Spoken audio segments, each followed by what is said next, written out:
Well, now it's my pleasure to introduce the person who's going to be sharing with you today, one of the favorite moms in my life because she's the mom of my children. She is my wife, Paula.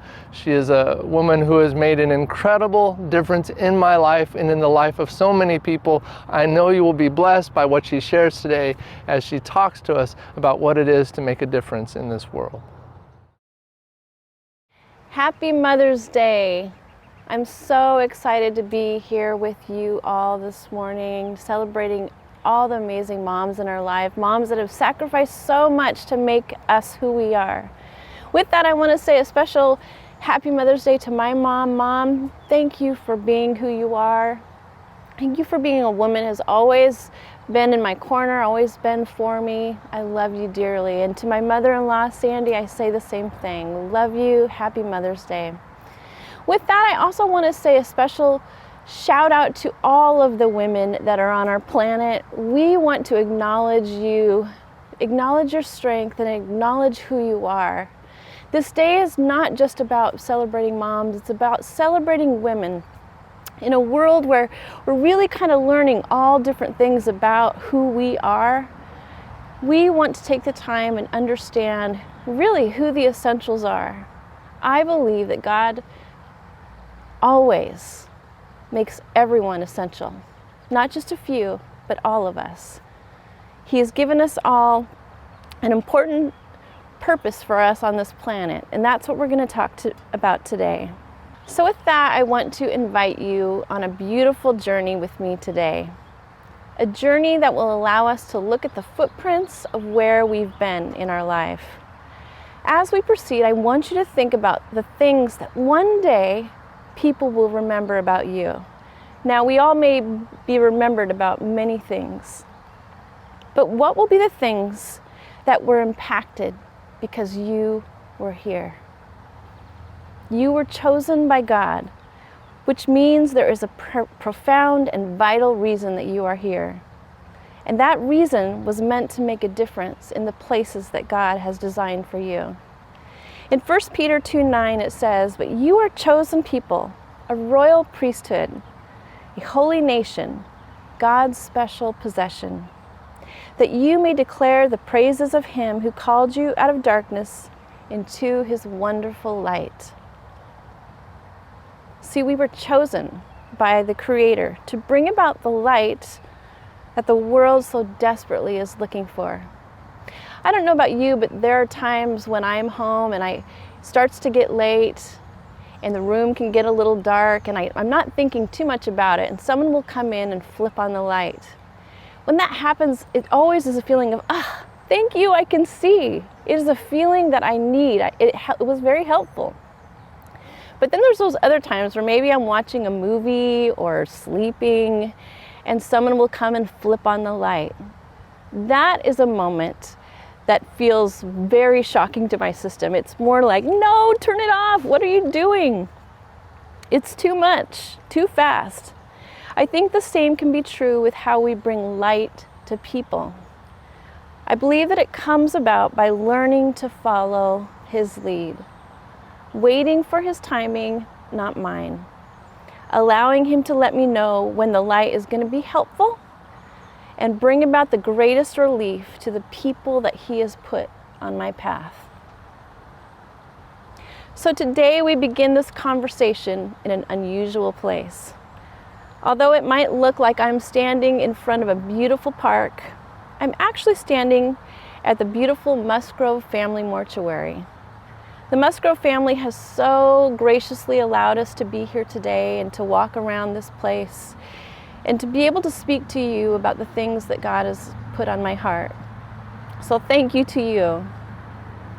Now, before we get started, I want to explain to you why. Why are we here in this mortuary? Why are we here at the cemetery? See, I know cemeteries usually represent a place of sadness or loss, but for me, they have a very different meaning. You see, my dad is a mortician or a funeral director. I grew up in places like this. I grew up living in many homes near funeral homes. I lived in funeral homes. I've lived in cemeteries. I've caught school buses at the edge of cemeteries. This place is very familiar to me. As kids, we even played hide and seek in the caskets and chased our dog when he would get loose in the cemetery. There are many different memories for me that this place has. Death was very much a part of our lives. And from an early age, I understood that this life is very temporary. To this day, it has caused me to desire to make the moments that I have with people matter. I want to share 3 things in my thinking that God is in the process of changing. Now, if I'm honest, I wish He was just changing you all and not me. But if I want to be the person that He wants me to be, then I have to allow Him to change those things. I have to allow myself to see the things that He wants me to see. Now, the first thing that needs to change in my thinking is this: see the best. See the best. Not seeing the best in the people around us is one of the easiest and laziest things that we can do. And I know I am definitely guilty of this. It is so incredibly effortless to see the faults of everyone around me. I don't know what it is about us, but we just naturally do that. One of the easiest ways for us to experience spiritual laziness is on social media. Especially now that we're all quarantined at home, we have lots of time to be able to think and have time to be able to share our opinions and the things that we feel strongly about. Now, just to clarify, it's okay to have opinions and thoughts and to share your things with others. But I believe that God has given us tools to use that we have highly underestimated. And it's this. In 1 Corinthians 13, it says, "Love is patient, love is kind. It does not envy, it does not boast, it is not proud. It does not dishonor others. It is not self-seeking, not easily angered, keeps no records of wrongs. Love does not delight in evil, but rejoices with the truth. It always protects, always trusts, always hopes, and always perseveres." I think if I'm honest, sometimes I can think that this verse only applies to the people that I want it to apply to, maybe my family. But if there's people out there that think differently than me, maybe have different opinions, yeah, I don't want this to apply to them. There can almost be this self-righteous attitude that we can get that really has this air about it that says, I'm right and you are wrong. See, God gives us tools like kindness. And sometimes those things like that can feel like weaknesses at the moment. I've heard this statement a few times. I have a right to share my opinion. The problem in that is our right to be heard. We throw out the tools that God gives us to make the greatest impact. In our fight for justice, we use very lazy tactics. Tactics that produce hurt, frustration, and anger. The methods that we have been using cause us to see the worst in the people that matter to God. You see, our world matters to Him. Whether we see it or not, our world is on His heart. When I use the tools of love, I get to see the things through a deeper lens, a lens that teaches me to trust and to hope to a world that feels very hopeless. This car that you see right here is called a hearse. It was designed when one of our loved ones passes. The car then would be able to take the body to a place, maybe a cemetery, maybe to the airport.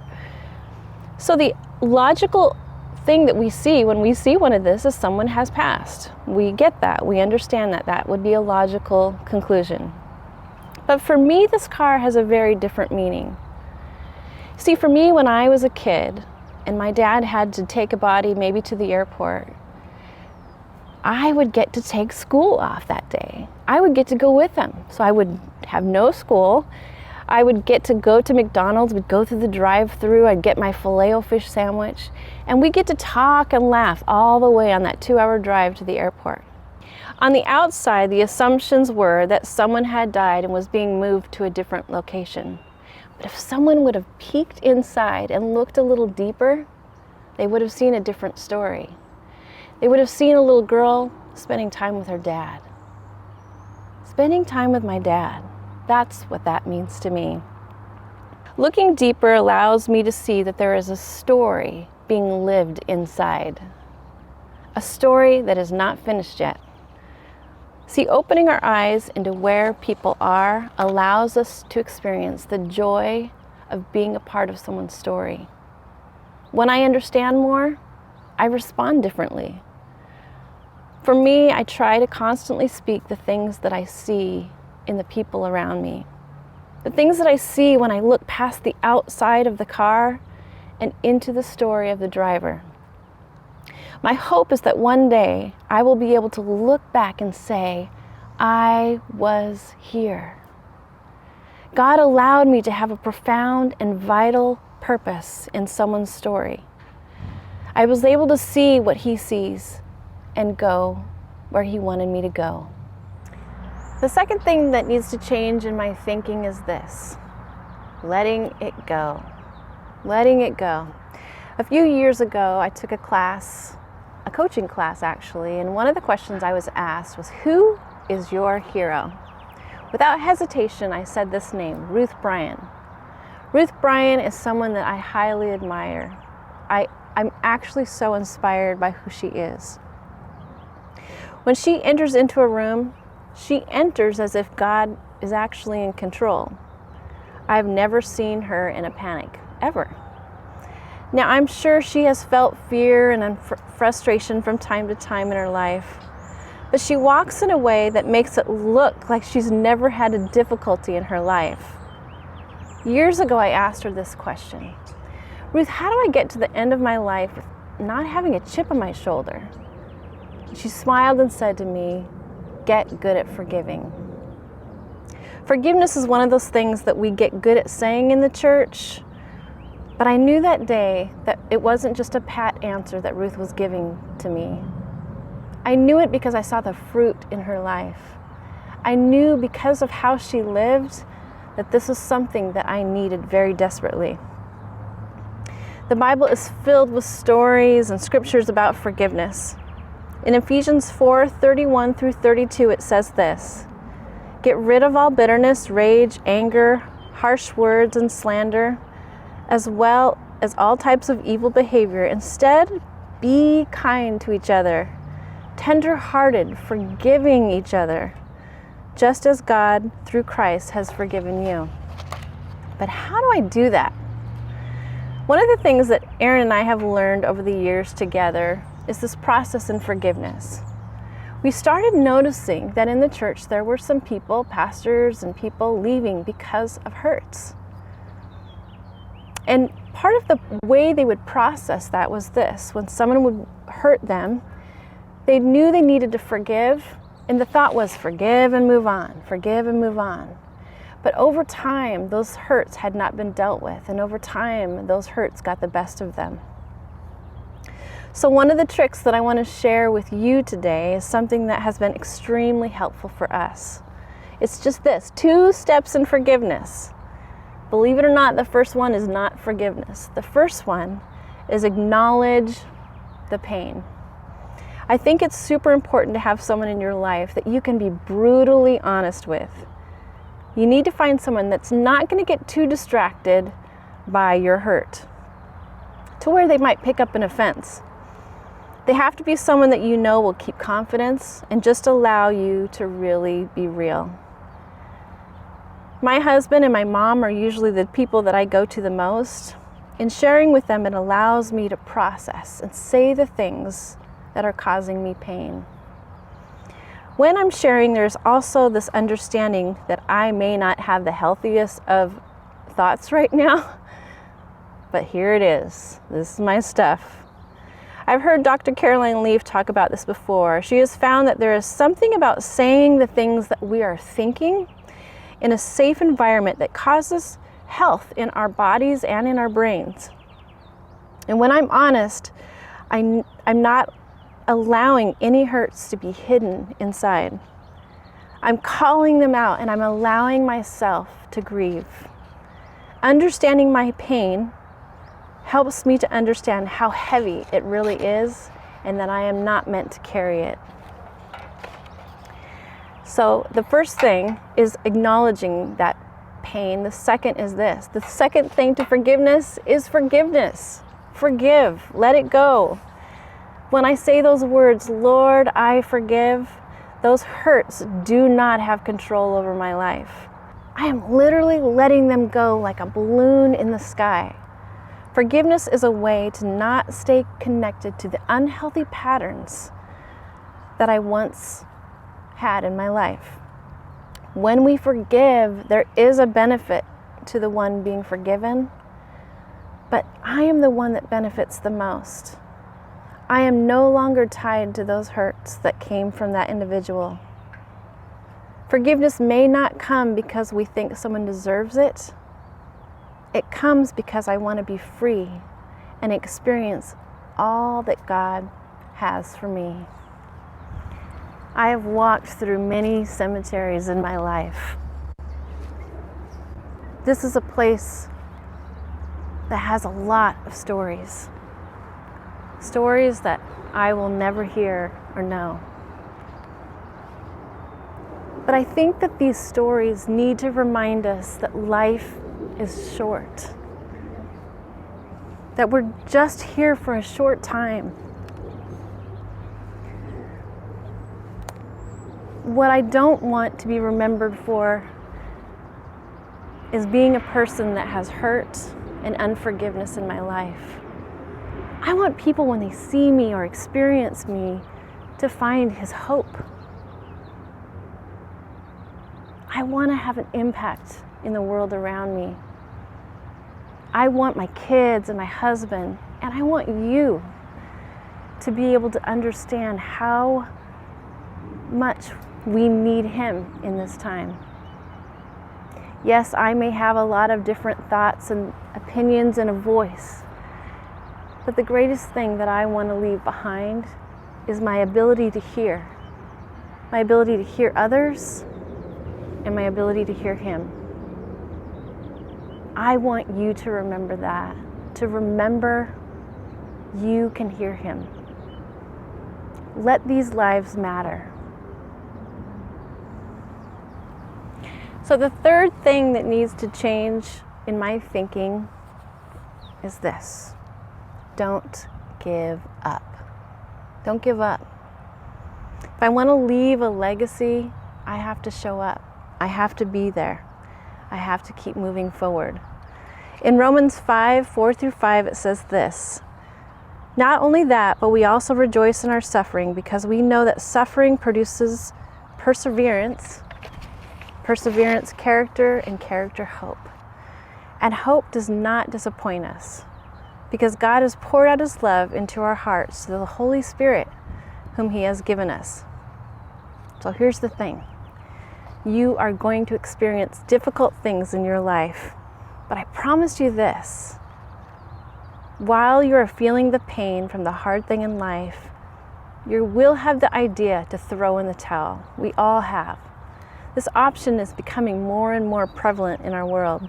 I do believe that we have a very real enemy that does not want to see what God is going to produce in you.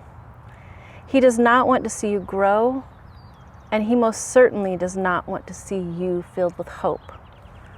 He does not want to experience what will happen when you believe your Creator. And so he will attempt to do things that cause fear in your life, to distract you from experiencing what God has. So growing up, as you know, I have been around a lot of funeral homes. So I'm going to tell you a story about my brother and I. We were probably in our early teens, and we were visiting my dad at this funeral home in Tacoma, Washington. And it was a funeral home we hadn't seen very much of, and we were waiting. And as we were waiting, we decided we would go explore. We would look around. So I think there was actually a funeral going on, or somebody was visiting someone. And so we knew we had to be quiet. So we went to the front of this building, and as we're discovering that there's these old, cool stairs that wrap around the side of the building. So the two of us decided to make our way up. And actually the stairs were creaking as we walked. You could hear each step, and as we got to the top, It was absolute darkness up there. And kind of like a Scooby-Doo movie, we had the thought of, let's separate and we'll see what we can find. As we separated, we both started down this dark hall. And I tripped over a little piece of carpet or something. And that sound enough was a sound enough for my brother to hear it and scream, which then caused me to scream.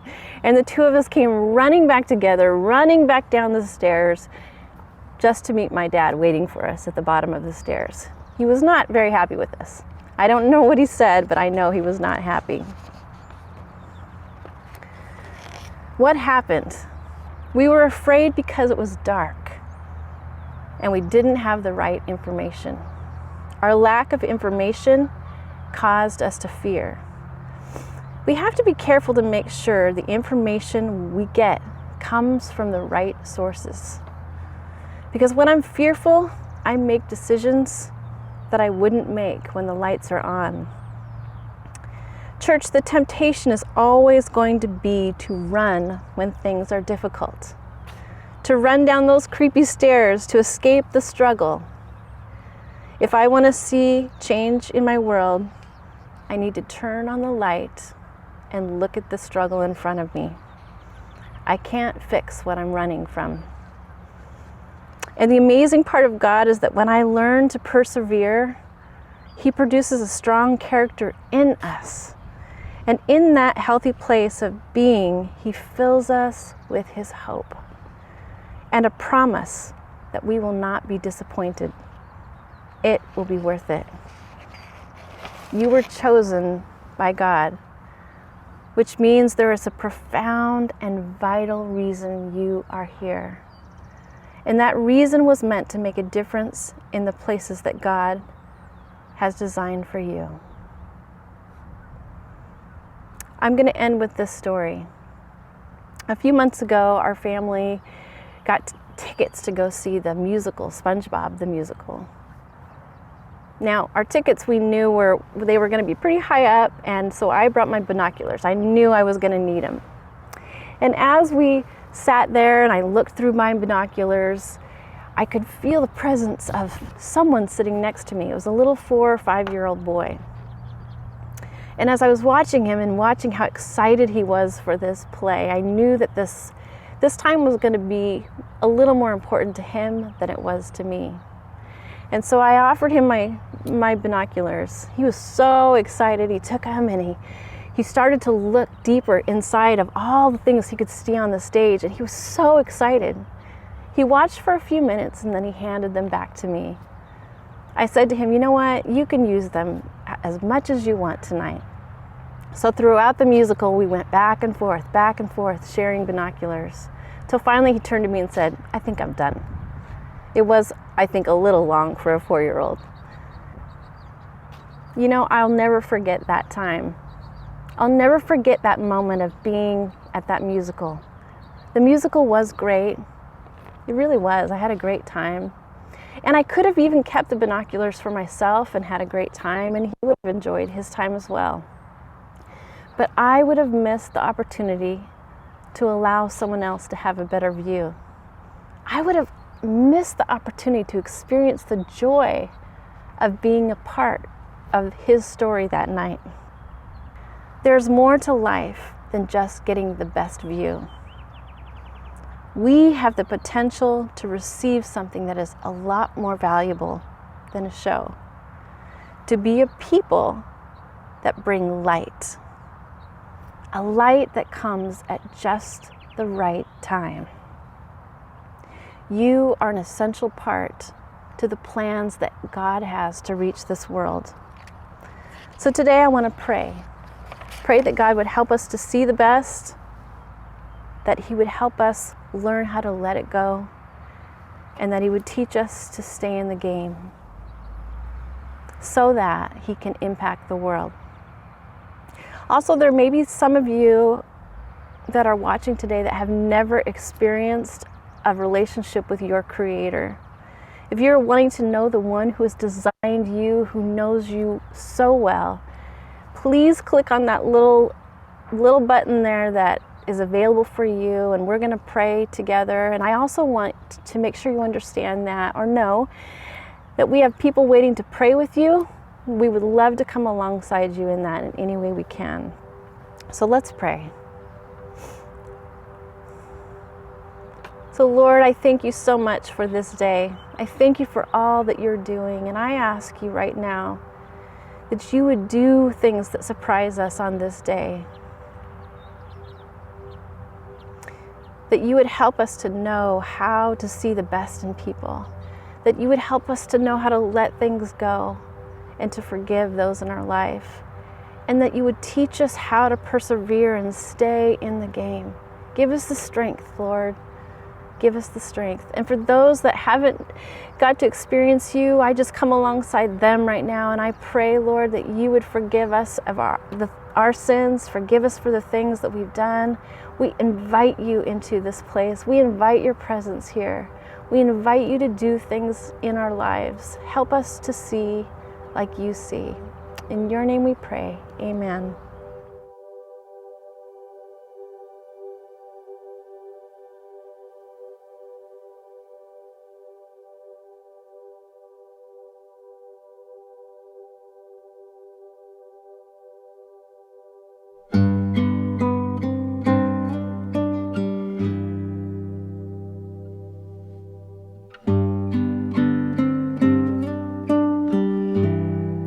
If my heart could tell a story,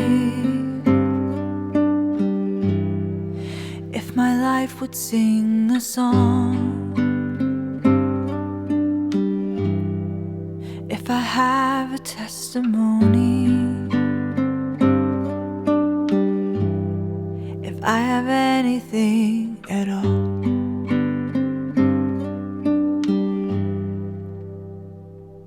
no one ever cared for me like Jesus.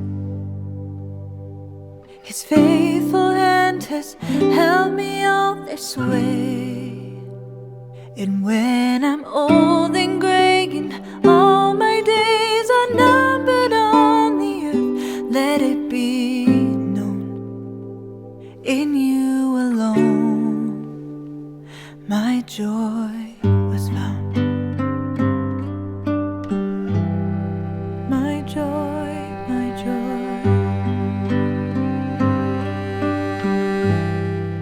Let my children tell their children,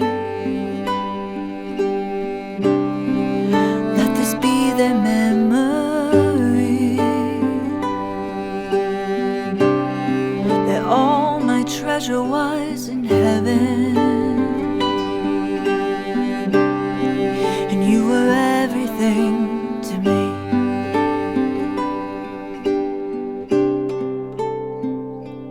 No one ever cared for me like Jesus. His faithful hand has held me all this way.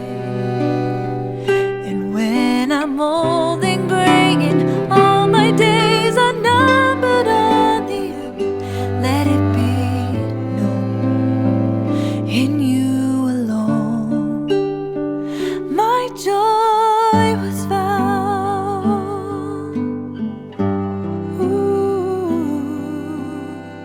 My joy.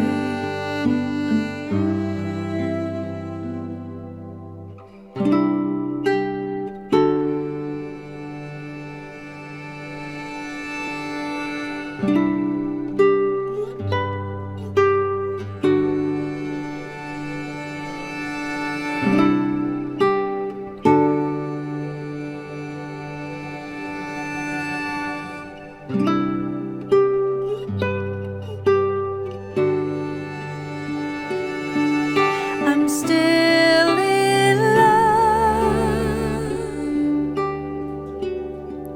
You're still enough for me. Still all I want. You're still my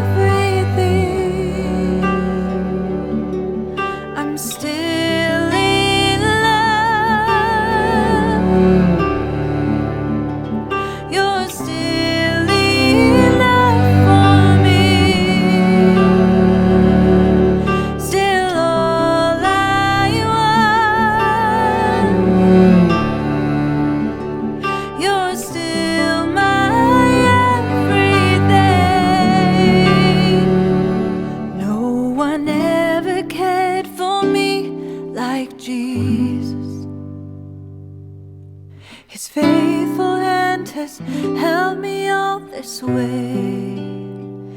And when I'm old and gray and all my days are numbered on the earth, let it be known, in you alone my joy was found.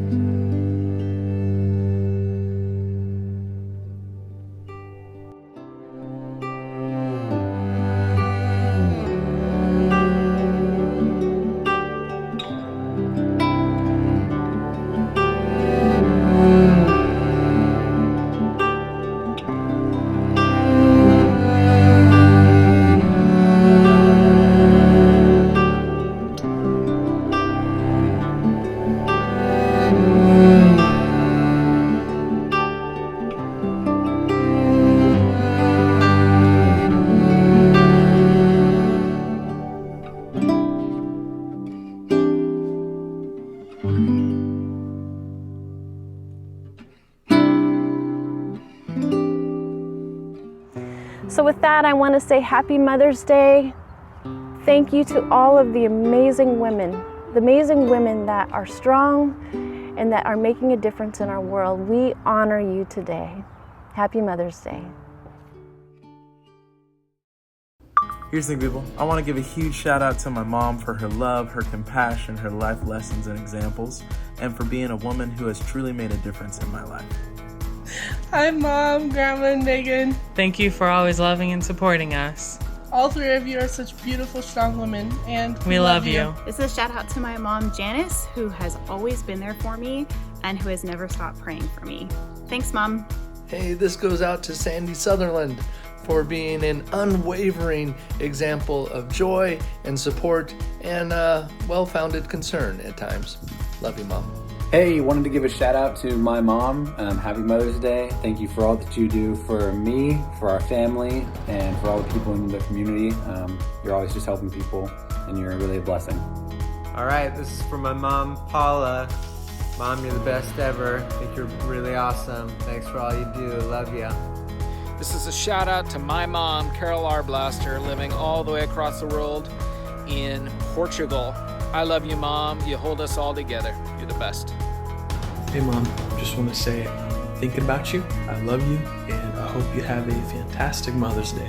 Hey everybody, Pastor Brandon here. Shout out to the most amazing wife in the world, Joy Berg, and to my mom, so full of wisdom, hard work, and love for me. Thank you, Mom. Love you guys. Happy Mother's Day. Happy Mother's Day to the coolest mom I know, Joy Berg. You are awesome and amazing and strong. And if you don't know who Joy Berg is, you should get to know her because she'll make your life 10 times better, I guarantee it. I love you, Mom. Well, thanks, New Hope Eugene, for joining us on this weekend. It's been so great to be with you, to share this time of Mother's Day with you. Speaking of Mother's Day, on Mother's Day Sunday, don't forget, from 1 to 3 at New Hope Eugene, there's going to be a drive-through there. We're going to give you a gift to all the ladies. Every lady just come through, we're going to get you a gift. My wife Paula and myself will be there. We at least get to say hi to you, give you a virtual hug from afar, and so be sure to come through and receive that gift. Speaking of gifts, we want to thank you again for the generous way you, New Hope Eugene, continue to pour out your gifts in this time. It's just amazing. We're watching the generosity. It allows our church to continue to move forward because of the gifts that you're giving. So we just want to thank you again for that faithfulness, for that generosity. It means so much to us. Well, with that, New Hope Eugene, it has been so great to be with you. Remember that we love you. We miss you. We look forward to seeing you face to face. We hope you have an amazing week. Take care.